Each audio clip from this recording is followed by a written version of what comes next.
When the time came to study a career, I had to move to Mexico City, which at that time was called the Federal District.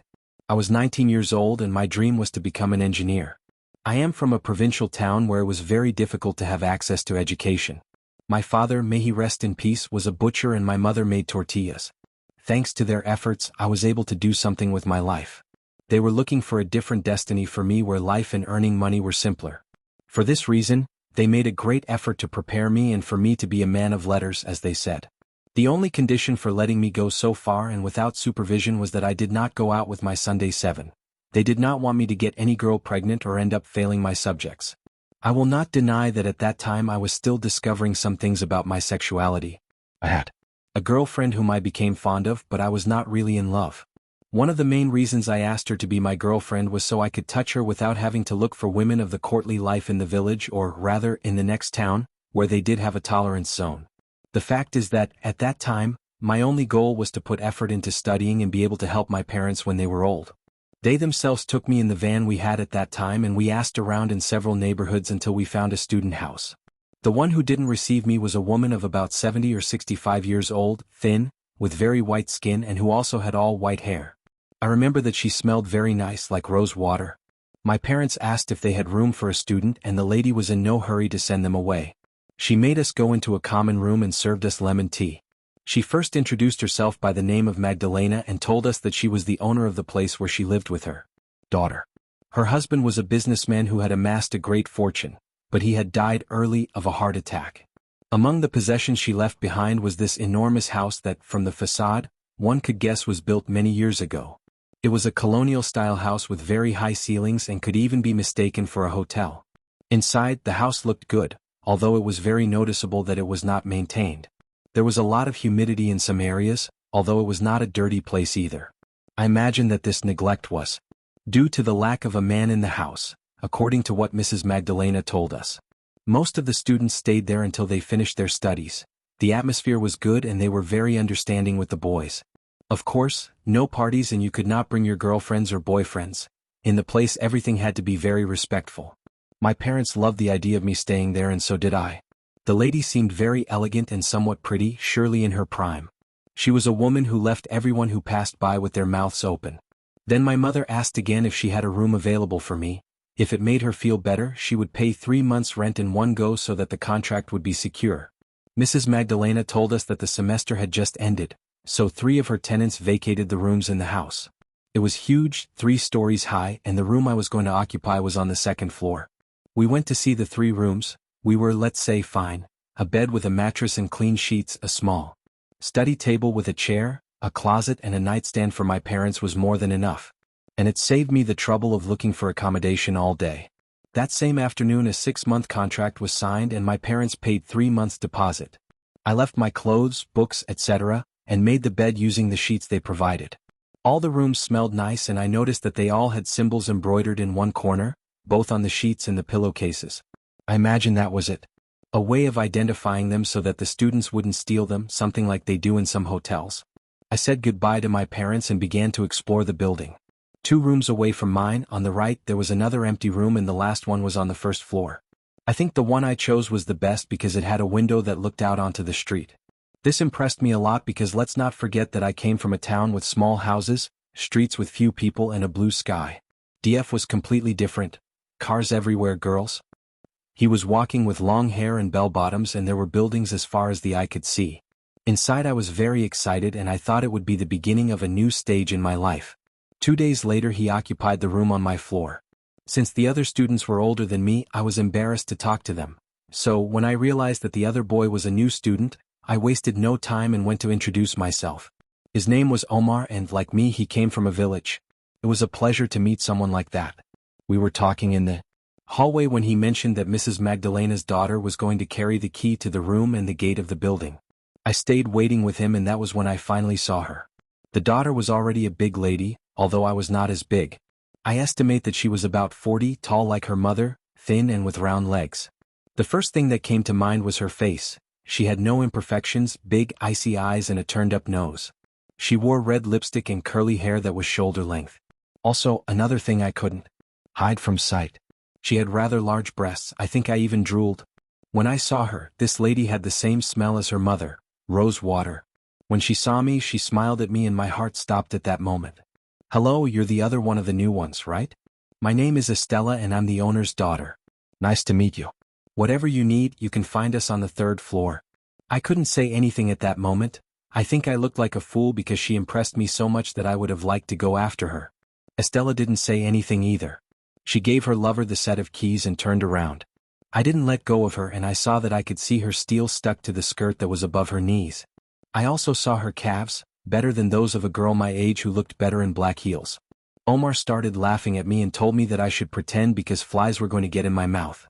I laughed nervously at his comment. I told him how pretty she was. Yes, right, he answered. They told me that she is a widow and that she has a lot of money.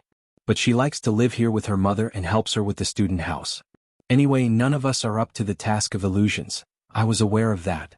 I was a 19-year-old brat with very little experience in life, but that woman still got into my thoughts and in more than one way. I remember that same night I had my first dream with Estella.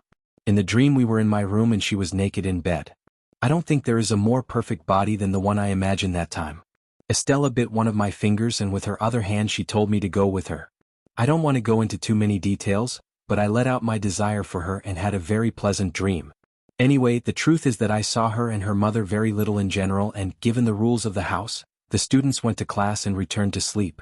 Each one went to their classes at UNAM and, when they arrived, they locked themselves in their rooms to study or do their homework. I have to admit that at first I didn't pay much attention to the others. Tenants, only Omar and another boy who was also new to the student house. His name was Guillermo, but I hardly spoke to him because he stayed above us. He did say hello to us from time to time. As for my studies, I can say that I was doing well. I was always diligent and with my parents' demands not to fail, I dedicated myself almost completely to studying. I didn't have time for girlfriends, although there was one or another that caught my attention. I had a busy day today that as soon as night came I didn't want to do anything other than lose myself in sleep. The only thing that gave me relief and distraction was thinking that I would find Estella at some point walking through the halls and asking me how I was doing at school. The impact that this woman had on me was so great that it was almost certain that in the following nights I would have fantasies about her. Something that I enjoyed a lot was the pleasure because it seemed to have no limits. The only thing I would have liked was to be able to do various positions with her, but Estella always appeared. Mounted on top of me, if I tried to take her by the waist to put her face down, she would smile maliciously and shake her head telling me no. Let's say that up to that point things were healthy so to speak until one time I was late and arrived at the student house at about 10 at night. I was going up the stairs when I heard some heels walking down the hall. Looking up, I was met by a vision. It was Estelle on her way out. She was wearing a miniskirt and boots that reached below the knee, and a transparent blouse showing everything that until then was only in my imagination. I swear my heart stopped at that moment. Even now, after so many years as I remember it, I feel my heartbeat quicken and I get the same emotion. She said good night to me and I don't know if it was my doing, but I felt like she was flirting with me. She was biting her lower lip and staring at me in a provocative way. I said good night and asked her if she was going out. Yes, she answered, I'm going out with a friend to the club. I would invite you but you have to study. My only response to that was to laugh out of my nerves.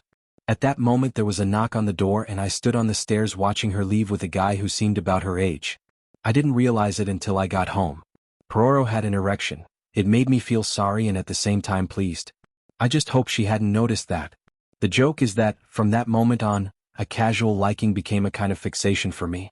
I didn't pay attention to my studies but when I was at home, as a student, I would look for any excuse to look for her. I would pretend that I had left my keys inside the room only for Estella to come and open the door with a spare, only to see her walking around with her pants stuck together and her blouses unbuttoned at the neckline. I became so obsessed with her that I spent many hours thinking about her. On one occasion, I met Omar and asked him how everything was going. He gave me the impression that he was thinner and a little dark-eyed. He told me that at the university they were putting a strain on him. He was studying law and apparently he was as good a student as I was. We were talking about classes when he said something that caught my attention. You know, I've had a hard time concentrating. By the way, I'm an idiot but I think about Estella a lot. The other day I saw her coming out in a fishnet blouse and she was wearing a black lace bra. She looked very pretty. Who would have thought that I would end up liking a woman my mother's age? I even thought of you when you saw her that first day. At that moment I had a feeling of anger as if I was jealous that Omar was also thinking about Estella. Deep down I wanted her to be just for me. As if in a parallel world that lady could pay attention to me. Out of pity and anger I changed the conversation. After all, it is normal for two young men to fantasize about a beautiful woman older than them. I guess there was nothing strange about it. Time went on until a 3-day-long weekend arrived. Of course, the first thing I was going to do was go home to be with my family, since I had not seen them that night since I had entered college. I ran into Estella again. She was reading a book and was wearing a tight-fitting strappy dress. I couldn't believe that a woman like her could be single or, well, that she hadn't remarried from what I knew, and I realized for myself. She only went out with men occasionally, but apparently it was nothing serious. "Are you going to visit your mom, Rufino?" "Yes," I answered. "I already missed them. It's been a while since I went to the town." "Oh, I see." "Yes, take advantage because we're going to miss you here too." He had that seductive look again and that smile that put me at his feet. I didn't want to disrespect him and I went to my room without looking back. I packed my suitcase, left everything ready to leave early the next morning, went to bed, and like every night he came back to my fantasies. The only difference is that this time it seemed like everything was real. It seemed to me that I felt the weight of his body on me, I could taste his saliva in my mouth and feel his lips on my chest as he swayed at will. I had never had a dream as lucid as that in my life. I swear it seemed to me extremely true. I then went home feeling like I was levitating in the air and believing myself to be my lover. It's a 4-hour drive from Mexico City to my town. I was so happy that I hugged my parents as soon as I saw them at the bus station. My mother looked horrified and said to me, "Holy Mother of God, what happened to you, son? Just look at how you look, you're almost skin and bones under your eyes. Are you sick or what?" At first I thought my mother was exaggerating, but when I turned to look at my father, I noticed the same expression on his face.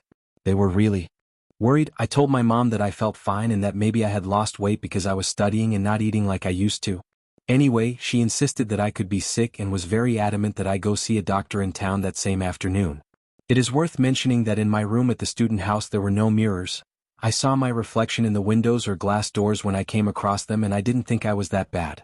As soon as I got home, I threw my suitcases on the bed and looked at myself in the small mirror that was next to the sink. Although my mom was right, it didn't seem like a big deal to me to lose a few kilos. I had fallen in love with him and he looked more attractive. And that's what I thought. However, she began to notice that my brothers and relatives who were in the house told me that I looked cadaverous and that I looked extremely haggard. Strange, because I didn't have any physical problems. My mom was insisting that we go to the doctor and I had no choice but to listen to her. This doctor knew me all my life, so if anyone could find out if I had one thing was wrong, he examined me from head to toe and told me that there was nothing out of the ordinary, that he recommended that I not skip any of my 3 meals, and he also gave me some vitamins to take every day. Somehow, that reassured my mom, although the 3 days I was at home she was giving me chicken and vegetable broth. The truth is, I felt very good at home because I rested and enjoyed spending time with them. Before I left, my mom put a chain with a medal of Mary Help of Christians on me to protect me. Everything was bad. When I returned to the student house, I found Omar at the door. He gave me the impression that he looked better. I think that if I hadn't gone to the house on that long weekend, I wouldn't have noticed the appearance of the students. The vast majority of them looked physically depressed, thin and with dark circles under their eyes. It's not that I hadn't noticed it, rather it's that for me it was normal, since it's not unknown to anyone, that students eat poorly or sometimes don't eat at all. They only go to class with some coffee and cigarettes. During the week there was neither Mrs. Magdalena nor Estella, and I tried to find her. I asked one of the students if he knew where they were and he told me that they wanted to take advantage of the opportunity to see one of their relatives and that they wouldn't be back until the following Wednesday. That discouraged me a lot because I couldn't see Estella, but my homework kept me busy. I really missed dreaming about her or seeing her in the hallways with her provocative clothes and her air of being a jovial and unattainable woman. 3 days later, one of my classmates was missing and I returned early to sleep and have breakfast. That's when I met Guillermo, the other boy who came in with Mari. I greeted him with great pleasure, but I noticed that he was strange. I asked him what was wrong and he told me that he was going to leave the house early. "Did you find a better place?" I asked him. "No, I don't know that, friend, but I don't want to be in this witch's house anymore." The truth is, I didn't expect something like that. I asked him why he said that and he told me something that made me think about many things. According to Guillermo, since he arrived at the house he had lost a lot of weight, and he also kept having dreams about the daughter of the owner, dreams where he was. Guillermo would get on almost every night, maybe because he was older than me. Yes, I miss everything. His mother ended up telling him these things. During the long weekend they went to see a shaman and she assured them that they were absorbing his energy and vitality. The lady kept asking him where he lived, if he had a girlfriend, the case and the activities he did with her. Guillermo said where he lived and that he didn't have a girlfriend, but that he had had vivid dreams about her. The lady answered him. Immediately she said that she was the culprit, that surely both the mother and the daughter fed on the young people who lived in that place and stole their energy with objects such as the beds, the sheets, and also through those dreams. Guillermo went to another place without thinking twice because he could not put his health at risk. The strangest thing is that, although he looked bad physically, he never felt tired or in pain. It was as if everything was fine. Just like what had happened to me. When I heard this, my stomach turned red. Pelos de punta. No podía ser una simple casualidad que nos para lo mismo y que estuviéramos cenando con Estela. Durante los siguientes días me aferro a la medalla de María Auxiliadora y no salgo de los pasillos en I busco a Estela. Fui más cuidadoso para observar a los muchachos de la casa y todos se veían exactamente igual. Delgados y cansados. Una tarde con Omar y me dijo que había visto sin querer a Estela duchándose en el baño que compartimos en el segundo piso. Ella le dijo que no había problema porque fue un simple descuido por parte de los dos. Lo malo es que a partir de ahí no podía quitársela de la mente. Yo no soy de creer en la brujería y en esas cosas, pero tenía el presentimiento de que estaba pasando algo que no estaba bien. Quizás la chamana con la que fue Guillermo tenía razón y esas mujeres eran como vampiras. Así estaban alimentando de nuestra juventud y vitalidad. No voy a negarlo, me dolió mucho de la casa porque, a pesar de todo el placer que sentía sonar con el tila, imaginarla entre mis brazos no lo he podido comparar con Nadia. Mis padres siempre fueron creyentes de este tipo de esencias y no dudaron en llevarme a otra parte en cuanto les comenté mis sospechas. Mi vida mejoró mucho a partir de entonces. Conseguí una novia, recuperé mi salud y mi aspecto físico y, con el paso de los años, me gradué como ingeniero civil. Si algo no me deja de sorprender, son las vueltas que de la vida. Naturalmente, mi case y tuve hijos. Uno de ellos quiso entrar a la UNAM y lo lev para ayudarlo a instalarse mientras recorría las colonias cercanas a la ciudad universitaria. Recordando mi época de estudiante, 6 que donde estaba la casa de estudiantes había un nuevo edificio remodelado. Hasta mi mente vino la nostalgia de recordar ese par de hermosas mujeres, especialmente Estela. Estaba a punto de cuando llegó un taxi a la entrada del edificio. No sé por qué motivo exactamente, si por miedo o por curiosidad, pero volteé. Mi cuerpo dejó de responderme y hasta sentí que así me paralizó la quijada cuando 6 que del taxi bajaba una mujer muy parecida a Estela, solamente con un peinado diferente y con ropa más recatada. El taxista así bajó para ayudar a bajar a una señora que usaba silla de ruedas. Por Dios, les juro que me recordó a la mismísima Dona Magdalena, la rentera de la casa de estudiantes. Las mujeres entraron al edificio que tiempo después, supe que era un pequeño hotel. Me marqué lo más rápido que pude de ese lugar. Yo no creería en este tipo de cosas y tal vez así seguiría de no haberlo visto con mis propios ojos. No lo comento tanto porque la gente lo toma con morbosidad, pero no es cosa de juego. Estas cosas existen y es mejor que sepan retirarse de ellas a tiempo.